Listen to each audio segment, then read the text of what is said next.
I know her so mad. I know. Are you upset? Yeah. Are you giving me a dog cussing? Or a kitty cussing? We're getting packed up to go to the festival, y'all. Hope we see you there.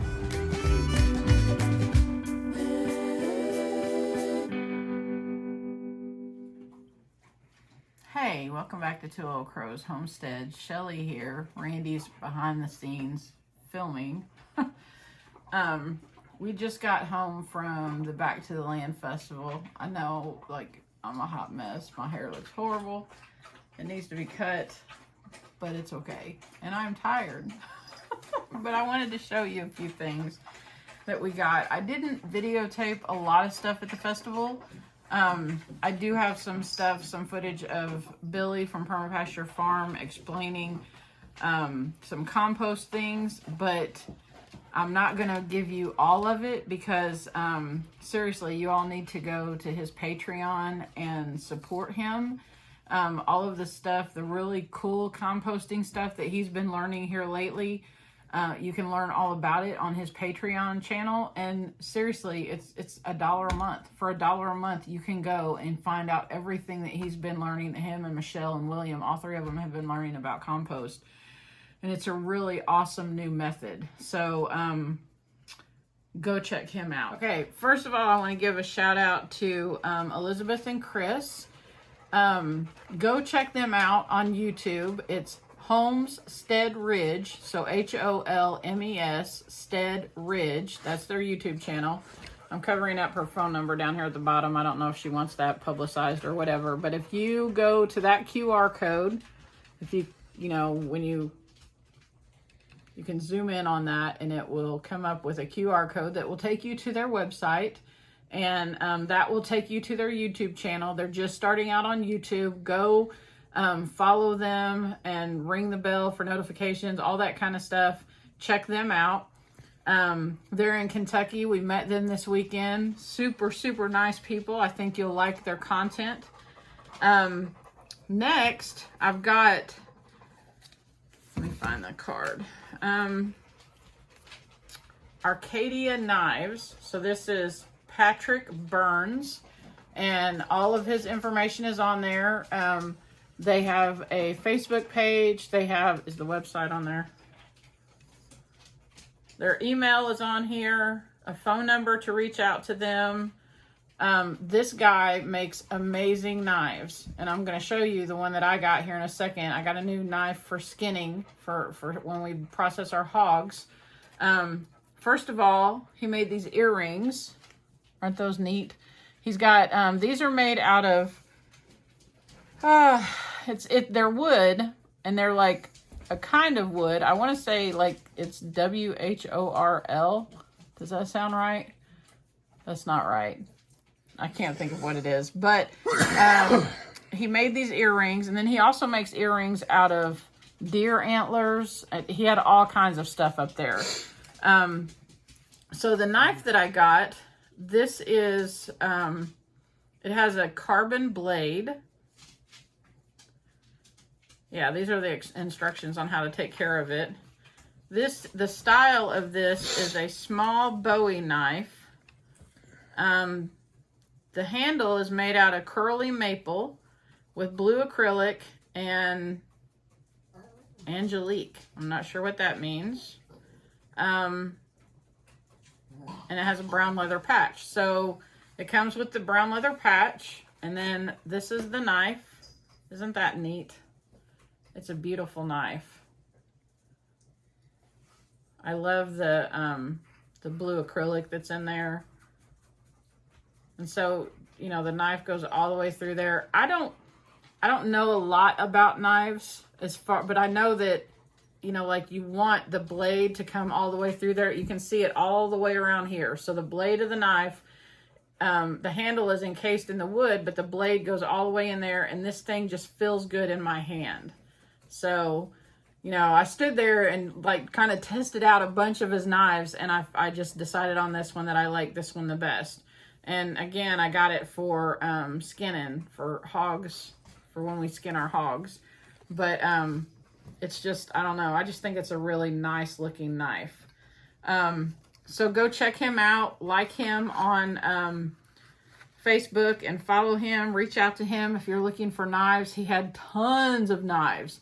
And then he also had, you know, like jewelry and pendants and all kinds of that stuff. Him and his wife do this. And I've seen them before at festivals. This is just the first time I've bought something from them. And I wanted to share him with you all so you all can go check him out. Another great resource that I got to meet is Adam Martin. He's got a place called Be Kept. The only thing, so I'm going to share his information on his card, and you can go check him out.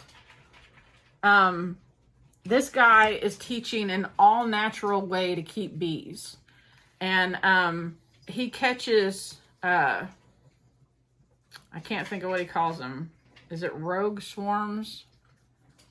Or I don't know, redneck swarms, whatever, but he catches swarms and that are like in his area and has a better survival rate with them. He has, he puts out, he really pushes having like the horizontal hives instead of the built up hives. And he goes into explaining why about all of that. I bought this book that he was selling. This is by, Fedor Lazutin. So this was, it's a Russian guy, and so it was written by this Russian guy, Fedor Lazutin. It was translated from Russian to English by Dr. Mark Pettis and edited by Dr. Leo Sharashkin. A lot of people know who he is. I had never heard of him. But this guy talks about an all-natural approach to keeping bees. And I love the presentation that he gave. I want to go, he's got a farm down in Tennessee, and I want to go down there and spend a day on his farm learning about this. And I'm super excited about this because I would like to get bees on our farm, but I've just kind of been apprehensive about it. And this guy totally, he just made me feel at ease about this, and I really want to try to do this. So that's one of my goals for 2024. Okay, and then if you back up a little bit, if you all aren't subscribed to Darren and Patty, their channel is Hacks for the Homesteader, you need to. Darren is like, this dude can make anything. You just give him an idea. He's actually going to make my horizontal beehives for next year. I've already put my order in and he went and looked at the guy's thing, the setup that he had, and Darren's gonna make them for me. But so Darren made these, and they were selling them at the festival. So the holder you can mount to the wall in your barn or your garage or whatever. And then he has all of these signs. So I have, let's see, there's 1, 2, 3, 4, 5, 6, 7, 8, 9, 10. And I went through and I picked out the ones that I wanted for things that I grow. So there's like cucumbers, tomatoes, green beans, zucchini. What else is in here? Carrots, because I'm going to try to grow carrots. Patty has convinced me, and she's going to walk me through how to grow carrots because I've never been successful with that. So I've got one for carrots. You take them all out. And that would probably be easier, right? That way I can see each one. Okay, let me start over then. So this one is cucumbers, right? And the next one is tomatoes. What is this one? Green beans. Green beans. Zucchini. Zucchini. Here's carrots. Aren't these cute? And they're garden signs to put in your garden. This one is bell peppers. And then hot peppers. That's hilarious. I love that one. Lettuce. And watermelon. And pumpkins. So, they have I think I'm going to have to get him to make me one for Jerusalem artichokes. But they have a YouTube channel called Hacks for the Homesteader. He's got all kinds of great tips and ideas. He's making a video series of how to fix things. He's actually making a manual. he's either making a manual or doing like a video manual kind of thing, just how to fix small engines and stuff like that. You seriously need to go check them out. And then I also got a whole bunch of little toothpicks, popsicle sticks that he made for when I grow, if I'm ever able to, when I grow starts in the house, to keep track of all of those.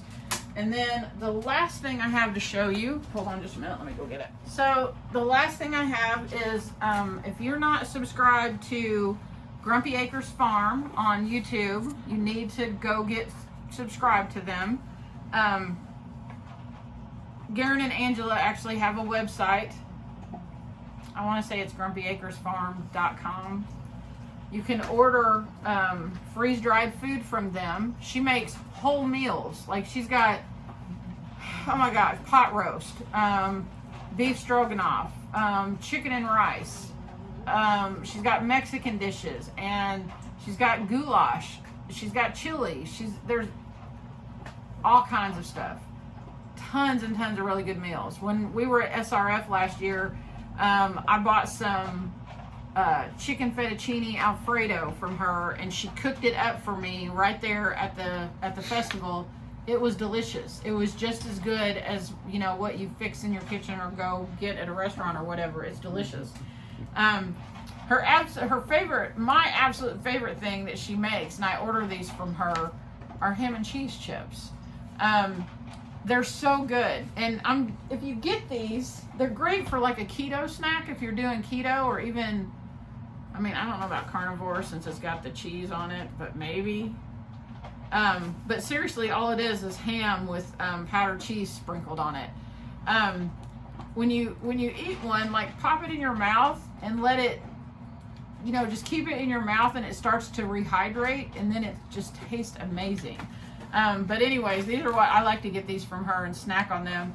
Randy loves the freeze-dried Skittles. If you know anybody who freeze-dries, this is like a big thing, is freeze-dried Skittles. I'll open it up and show you what they look like. Don't forget the Oreo cream pies. Oh yeah, you got a ton of those. So, like, it's a Skittle, and when it freeze-dries, it pops open. And oh, they really are good. They're like crack.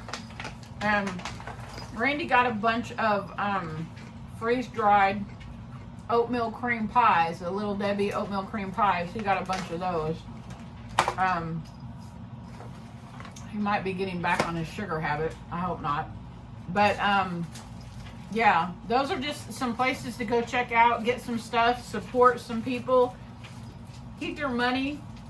Don't give your money to big box stores. Get online and support these. And I will put links in this video to all of these YouTube channels and to the websites, especially Grumpy Acres, that you can go check out their stuff and buy some stuff from them.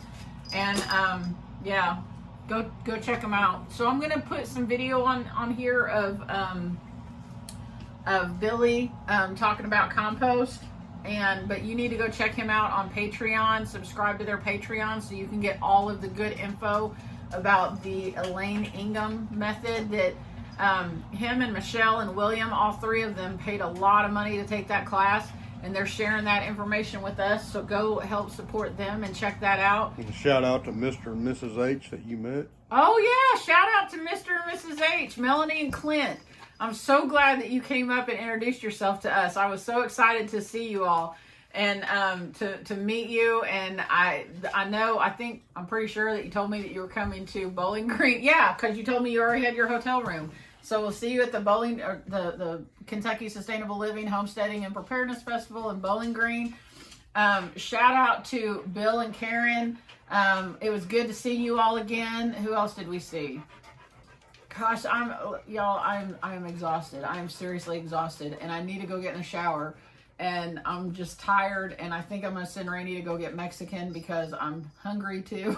But not that we didn't have food. We had tons of great food this weekend. Angela's pot roast is just the freaking bomb. I'm just going to tell you. She makes amazing pot roast. What else? What am I forgetting?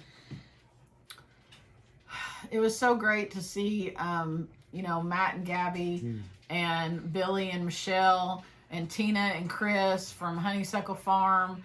Darren and Darren and Patty and Angela and Garen, and even Jason and Whitney from Kentucky Sustainable Living. They came down Saturday and spent the day down there, and it was great seeing everybody, hanging out with everybody. If you don't come to these festivals, you need to come to these festivals. This is how you build community, and meeting these people and hooking up with them and coming back. It's like a family reunion. It's like homecoming. So, yeah, you need to meet them. You need to meet them face to face. They're great people. And even though I'm exhausted and Randy's exhausted, it's a nice recharging, because you're just with people who are doing the same thing as you and, living the same life and all of that kind of thing. And you just get new ideas about how to do things. Oh, yeah. One other thing. I completely forgot. Y'all, if you don't have this book, you need to get this book. It's Scrapsteading, written by Billy Bond, Matt Hunley. I got my copy signed at the festival. This has, if you're new to homesteading, if you're just starting out and you don't have a lot of funds, which a lot of us don't have a lot of funds, and oh my God, I don't think gas will ever be below $3 a gallon. I mean, praise God if it ever comes down below $3 a gallon, but I don't see that happening. It seems like they're getting money from us every chance they can. You need this book. This is going to it gives a lot of practical tips and tricks of homesteading on a tight budget. So, yeah. Grab this book. You can get it on Amazon, but come to the festivals. They'll have these. They're selling them $15 a piece. And then when you buy them directly from them, all the money goes directly to them. So if you got to get it on Amazon, get it on Amazon. But otherwise, come to the festival, get it there, get it signed, and check it out. It's a really great resource to have, and it has a lot of great tips and tricks to do homesteading on a budget. Get this book. Anything else? I can't think of anything else. I'm really tired. So I'm going to show a few clips of Billy talking about compost. And then, yeah, that's going to be it. So I hope you all have a fantastic week. And hope to see you at the Kentucky Sustainable Living Homesteading and Preparedness Festival, October 28th and 29th. In Bowling Green, Kentucky. We met a lot of great people this weekend that said that they were going to be there. I can't wait to see you there. It's going to be amazing. Check it out. And you can go to KentuckySustainableLiving.com, get all of the information about all of the speakers, all of the classes that we have, everything that's going on, dates, locations, all the things. KentuckySustainableLiving.com, and talk to you later. Bye. And regeneration. She was into this and knew more about it long before I ever got on board. So, thanks, honey. So,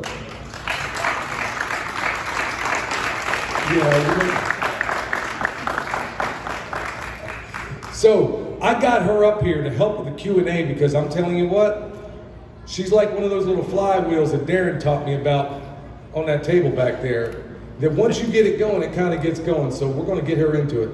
So, how do we get from here to here? Sorry, I keep kind of stepping back.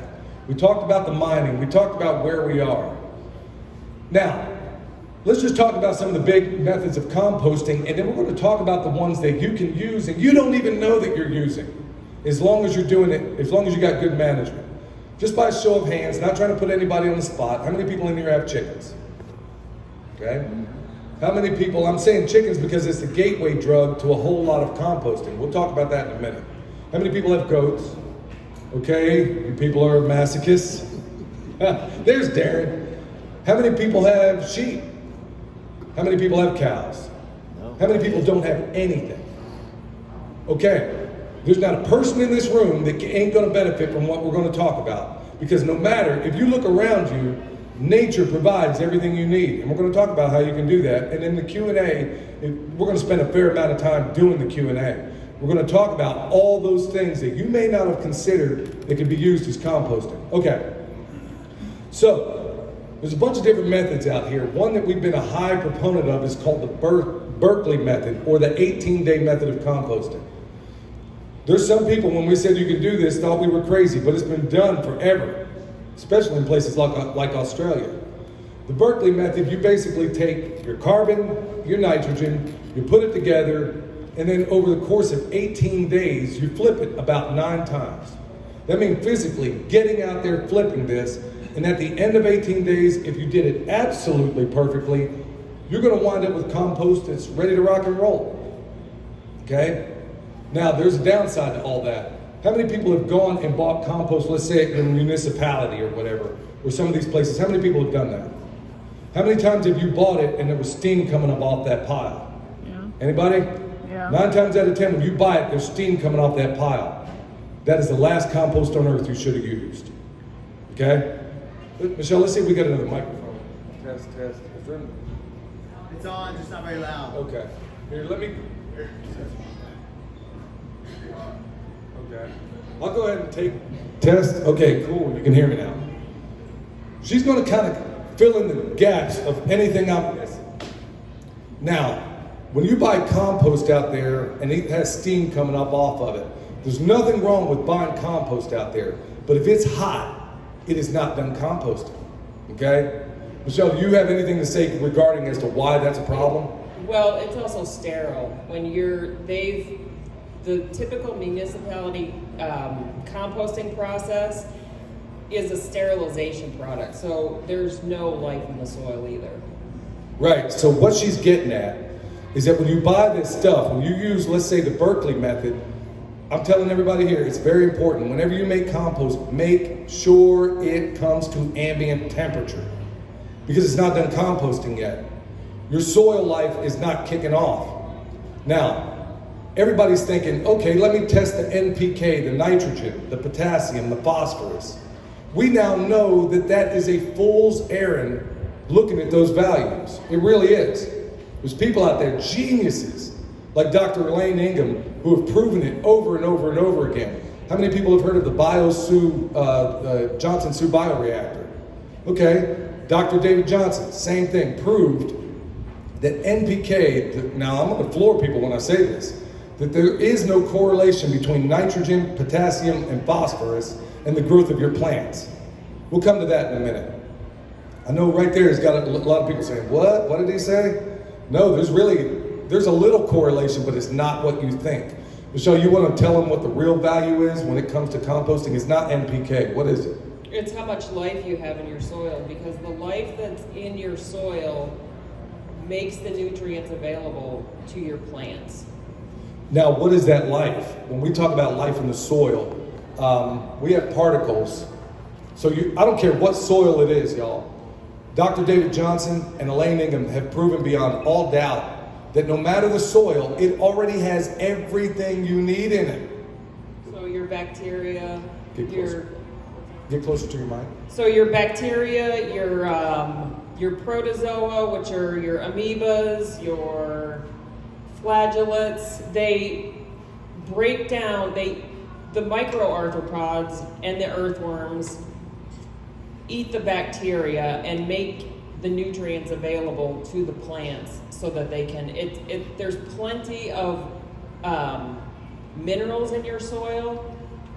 You just need them in the form that the plants can use, and that's what the life in your soil does, is make it available. Right, so what she's basically saying, you have this entire, imagine an ecosystem, okay? Imagine it on a savanna. Okay, so you got a field mouse. What's eating that field mouse? There's something eating it, right? Okay, well then what's eating that something? Eventually you're gonna get to a top predator, which is a lion. Believe it or not, in your soil, a worm is your top predator. I kid you not. Let me explain this to you. At the bottom level, you have a particle. The only way to break down and get that stuff off of a particle is bacteria and fungi. So let's pretend this for a moment is your plant, okay? This is literally what is happening, and nobody is teaching this. Don't worry, it's gonna make sense in the composting world here in a minute. So we got Mr. or Mrs. Plant right here. They put out what's called exudates in the root, and that's basically another way of saying they're putting out things that the bacteria and the fungi need, okay? So they get a shopping list from this plant. The bacteria and the fungi, they go out looking and they're like, okay, if I want any more exudates, which benefit me, I need to go get what this plant needs. So they get it, they bring it back to Mr. or Mrs. Plant, they drop it off, the plant says, oh, well, thank you very much. Okay, I got a new shopping list for you. Okay, so when all that bacteria and fungi are going out getting a shopping list for this plant, well, guess what? There's going to be a couple of them, just like that field mouse that's going out there. There's going to be some cat in the environment that's going to want to eat it up. Well, we're going to call those, what are we going to call the things that are going to eat bacteria and fungi? Well, they're your predators. Get closer to your mic, then. Your predators, which are basically your nematodes, your protozoa, your higher predators, right? And then as we get higher in that troposphere, what do we have at the very top? We have your nematodes. Those are bigger. So when we look at those under a microscope, we're looking at them at a lower magnification. And then at the top, when you see an earthworm, oh yeah, that means you got your lions out there. But you never see a worm that way. But in terms of the hierarchy in that soil, your earthworms are at the top. So anybody that was here in the Q&A, when I said the worst thing you can do is add dewormer to your soil, guess what? You just killed the lions in the savannah. You just killed your top predators. Even though you gave it to your goat, your sheep, your cow, whatever the case may be, when it comes out the south end and it goes down in that soil, you just killed your top predator because you just didn't kill the worms inside them. You killed all the worms in that soil. You killed all the nematodes in that soil. Okay? So all the people that are told out there, well, I got bad nematodes. Well, not all nematodes are bad, ain't that right? Yeah, that's right. So what kind do we have? We have fungal feeders, predatory, bacterial nematodes, and that's classifications of them. There's a whole host of different nematodes, but that's just the different classifications of them. Right, so the people that are telling you, oh, well, I got nematodes in my soil, they're destroying everything. Which ones? Which ones? Because most nematodes are beneficial. The only ones that aren't are root-feeding nematodes. And you gotta have very specific environments for that. So now let's move on back to the compost. I had to set that stage to make everybody in this room realize that it's not your NPK. It's like putting gas in your car without worrying about changing the oil. Make sense? So let's talk about the soil life and how we get there and why this relates to compost. Okay, started off talking about the Berkeley method of composting, which is an 18-day method. You're gonna flip it, you're gonna basically put that pile together. If you wanna see how to do it, there's no shortage out there. Permaculture designers in this room that will show you how to do it. But we got videos, plenty of videos on it. So you put it all together, you wait 4 days. It starts to get hot because the bacteria is really, really kicking. So after 4 days, you're gonna flip it every other day until day 18, in a nutshell. It may go longer than that if you're not very good at it, but you get good at it by practicing. That's one method. Don't worry, this is gonna make sense in a minute. Then you got another method, invented by the great Carl Hammer up at Vermont Composting. In fact, we were just there, 4 or 5 days ago. So, this is called the chicken tractor on steroids method. It was devised by Carl Hammer and made popular by the great Jeff Lawton. In fact, instead of sending our son off to college, we sent him off to Australia to go learn under the very, very best, which is Jeff Lawton. There's not even a close second in my view. So what did he learn there? He learned how to use animals to do your composting, particularly, remember all those people that had their hands up saying, I got chickens? There's a method called the chicken tractor on steroids. Now, don't let that scare you, because in that method, and like I said, we got playlist after playlist after playlist. I'm just going to give you the clip notes here. So remember I said in the Berkeley method, you are going to flip that pile 9 times in 18 days, right? Or more. 9 times in 18 days. Chicken tractor on steroids makes even better compost, but the chickens are doing your work. Patty's giving me an amen back in the back. So that's the cool thing about all this, is that now instead of me putting my hands on that pile, and instead of me doing that 9 times, I'm only doing it 4 times in a month. Now, instead of getting compost in 18 days, I'm getting it in 30 days. But once it's off and running, you are getting, at the very least, a cubic yard of finished compost every single week, once you get it off and running.